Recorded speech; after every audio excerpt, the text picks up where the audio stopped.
The last thing I wanted to mention real quick here on the fourth, going into the Iditarod this year is that, Team Norway, the European contingent, I don't really believe has a footprint in this particular race in the 2023 Iditarod. We saw the dwindling numbers, obviously, in terms of the veterans, and a lot, only 33 teams signed up. But, Thomas Warner, Robert Swordley, a lot of these guys were coming over the pond, figuratively, over the ocean, the Atlantic Ocean, and coming here to compete, and they were very competitive, and they had several victories over the last, 10, 15 years, specifically Thomas Warner. And I think that's in. There's also the guy, Jor, and then mille porslid, his ex, who was a woman, who were right in the mix, and Millie's right in the mix, and Jor got a victory a few years ago. So I'm not sure, is Jor in the race this year. Someone's gonna have to. I'm gonna have to go back and look at that lineup of the 33 teams, but I don't really think anyone from Europe is here. And Mitch Seavey had a post on his Facebook page, and he was talking about, what can we do to kind of keep this sport alive? And how the K300, Myron Inksman, Bethel, Southwest Alaska Off the Road System has done a good job. Three big teams, three big kennels,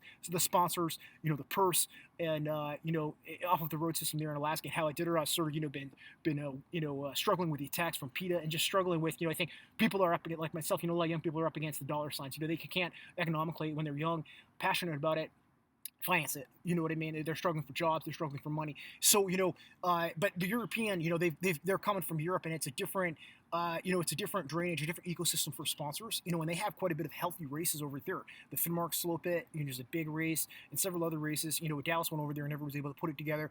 Hugh Neff went over there and did some mushing, I think, too. But in other words, they have a very healthy, sort of like Southwest Alaska, in Europe, they have a very healthy, when I'm talking about the K300, a very healthy mushing, long distance mushing community, and ecosystem of races, not just the one race also, which was fielding some competitive Iditarod teams. So that's kind of nice to see. But it's too bad this year, like I said earlier, too bad Thomas isn't here. Too bad we don't have a couple other teams. Though I think Millie, who is now based in Willow, Alaska, who's part of the ones with the shelter, what brought the dogs into the shelter cabin on the coast last year and was sort of debatable or something like that. She certainly could put together a competitive finish. It'll be interesting to see if she's able to execute and be their top five. I think she's been top five before. Potentially even get a win.